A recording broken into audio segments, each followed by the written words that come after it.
welcome everyone. I see that we have a lot of people here for this auspicious occasion. And what we are planning to do today, we here at the Eagle House want to recognize Marian Pepin. And Marian is the oldest resident of the town of Lunenburg. And today happens also to be Marian's 100th birthday. So Marian...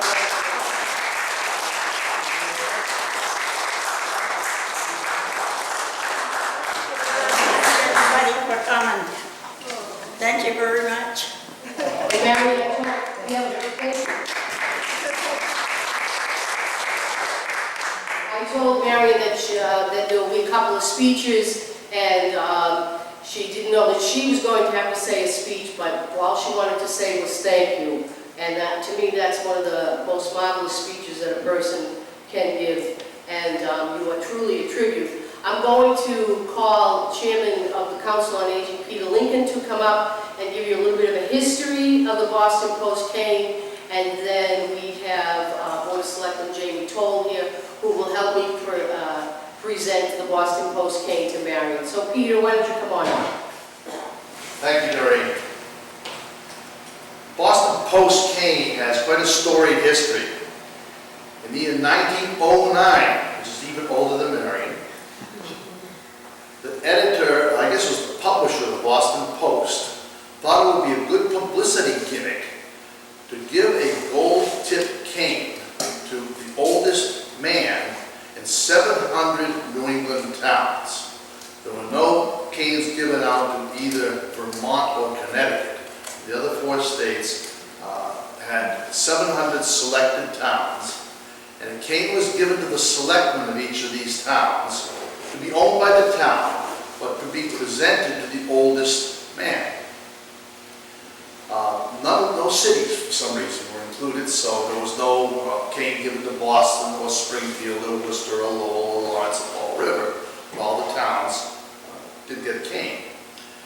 In 1930, it was determined that women could be included as the oldest resident, and so since 1930, it's simply been the oldest resident. Over the years, many of these canes have been lost, stolen, destroyed. In fact, the city of Leominster had its cane stolen 3 years ago and has not been recovered. But a town next to my hometown, town of Palmer, just discovered one that had been missing for 60 years.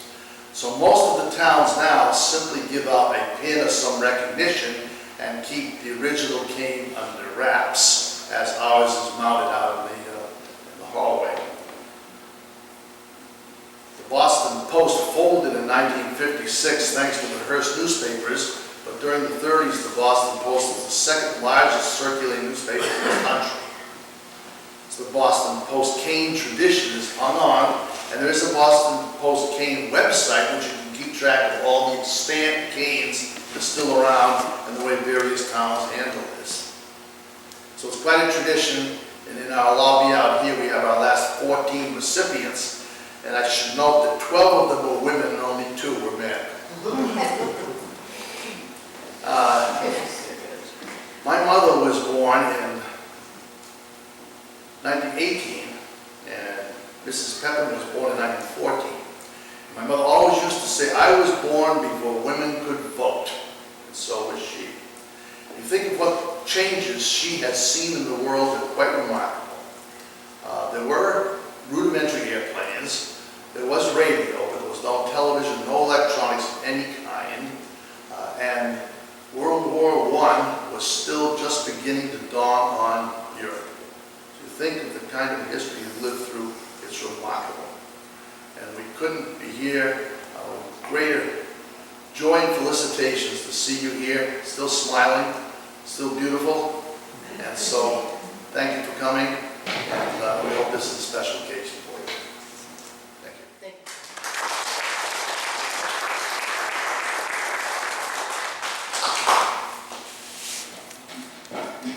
Marian has a few people with her, and when we announced that Marian would be the recipient of the Boston Post cane, and I called her, I think 4 or 5 months ago, she wasn't going to receive it until it was her 100th birthday. So she's had the town of Lunenburg on standby for about the last 4.5, 5 months. She told Faith Anderson that she wanted it on her 100th birthday, and she would like to have had a nice party at the house with just a few guests. But we kind of twisted her arm and brought her up here to the Eagle House. So she's being very cordial to me and to those of us that planned this celebration. But Marian has a nephew here from Maine, I believe. This is somebody here from Maine that had come in. Yep, folks from Maine. And she has her niece Sheila is here from Texas. Okay. She also has some of her friends, Ethel Smith and Joan Fontana here. And the other thing is that Pat Kennedy just put a beautiful corsage on her that her friends had brought. So she has a lot of friends. Pat is her friendly visitor here through the Eagle House. And then we have members of the Council on Aging, and we also have the town manager, Carrie Spidell, who slipped in. I don't know where she slipped to. Yeah, she's back behind the camera. Carrie likes to stay behind the camera as often as possible. But Carrie's here on behalf of the town of Lunenburg to wish you your congratulations. Let me just tell you a little bit about Marian. She was born, as Peter said, in 1914. She was born in Leominster on the 14th of October. You worked for American Plastics and Commonwealth Plastics. Were they both the same company or two different companies, Marian? Two different companies, okay? Her favorite hobby right now is reading, or she watches her stories, but she told me she hasn't been keeping up to date with them. She has no children, and her husband Hector passed away. We didn't know how many years ago, but I knew that Hector had passed away. So Marian, whenever you call Marian to check on her, she's fine, she's doing great. She was a stalwart during the 2008 ice storm, and you've survived many, many things, and you are a tribute to the citizens of the town of Lunenburg. And I would like to invite Board of Selectmen Jamie Toll to come up for just a moment. Jamie? And Marian, why don't you come on up here? Fine. Not good. Can we leave your purse? All right, nobody will take anything. Yeah. Come on up. Yeah, you just come with us. Hello, Marian. Happy birthday. Thank you. On behalf of the Board of Selectmen, in addition to wishing you a happy birthday, I'd like to proclaim that as the oldest resident of the town of Lunenburg, we'd like to present you with a replica of the Boston Post King. Oh, very nice. Congratulations. Yeah. Thank you.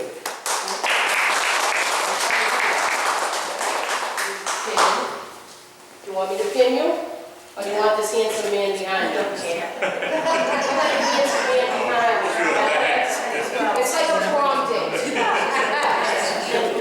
Yeah. His wife's behind the camera, his father's behind the camera, but it's a prom date. Yeah. Okay, that just comes off like this. Okay. I went to a prom. Did you? There you go. Okay, and the gold, yep. Yeah, I You're guess. going to put it right on you, maybe? Yeah, that's a good idea. Here, Mary, why don't you turn around for the cameras? Okay, and here's the backing.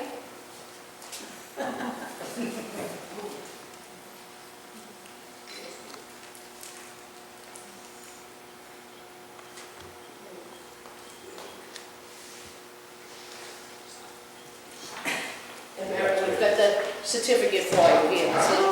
Okay? And why don't we sing happy birthday to Marian, and then we'll have her cut the cake in a minute. Happy birthday to you. Happy birthday to you. Happy birthday, dear Marian. Happy birthday to you. And they got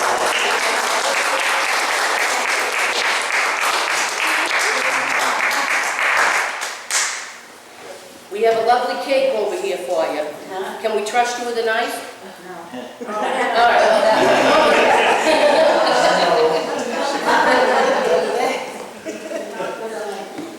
Yeah, but I gotta hold you. Come on, everybody, we'll gather around. We'll at least cut the cake. Okay, here's the knife. What'll I do, just make one in the Just center? make one center, sure, wherever you feel like it. Is she smiling? Yeah. Perfect.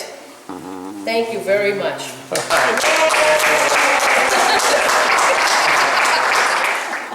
Actually, I cut it up.